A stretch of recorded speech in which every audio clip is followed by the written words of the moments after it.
જય શ્રી મહાકાલ. કેમ છો બધાય? જો આપણે નીકળી ગયા છીએ બહાર ચક્કર મારવા માટે. પછી જો હું ત્યાં ઊભી રહીને જોતી હતી, મારે કેટલાક પિમ્પલ્સ થઈ ગયા છે, બહુ ઘણા પિમ્પલ્સ થઈ ગયા છે મોઢામાં.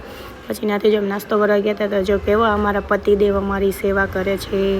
પછી જો પફ લઈ આવ્યા, પછી અમારા માટે સોડા લઈ આવ્યા, પછી જો સોડા પીધી, પફ ખાધો. પછી ત્યાંથી હું નીકળી ગઈ હતી મારી બેનના ઘરે, તો ત્યાં એનો જમણવાર જ ચાલુ હતો. તો જો બધા અમે ત્યાં બેઠા હતા, એ લોકો જમતા હતા. પછી જો અમારી ભાણેજ છે એ ત્યાં બેઠી હતી. પછી જો હું ને રુદ્રાંશ થોડાક નખરા કરતા હતા. રુદ્રાંશ કે મમ્મા મારો તો વિડીયો બનાવ. તો પછી રુદ્રાંશનો વિડીયો બનાવી લીધો. પછી ત્યાંથી અમે લોકો બહાર ચક્કર મારવા ગયા હતા. અમારે થોડી વસ્તુ લેવાની હતી ને, તો ત્યાં ચક્કર મારવા ગયા હતા. ત્યાંનો હું વિડીયો ન બનાવી શકી, કારણ કે ત્યાંથી હું હમણાં છે ને વિડીયો બનાવતા ભૂલી જ જાઉં છું. એટલે પછી ત્યાં ન્યૂ વિડીયો ન બને. પછી ત્યાંથી આવીને અમે ઘરે આવી ગયા હતા. પછી જો આ બીજા દિવસનો વિડીયો છે. બીજા દિવસે જો મારે ક્યાંક જવાનું છે, ક્યાં જવાનું છે તમે મને કહેજો. પછી જો આપણે નીકળી ગયા હતા જવા માટે. ત્યાંથી જો બેસી ગયા હતા 4 વ્હીલમાં. પછી ત્યાંથી 4 વ્હીલમાં બેસીને પછી જો મેરો ને મૃદુનો બેનો વિડીયો બનાવી લીધો. મૃદુને કીધું કે જો તો ખરી તું. પછી જો અમારી બેન છે.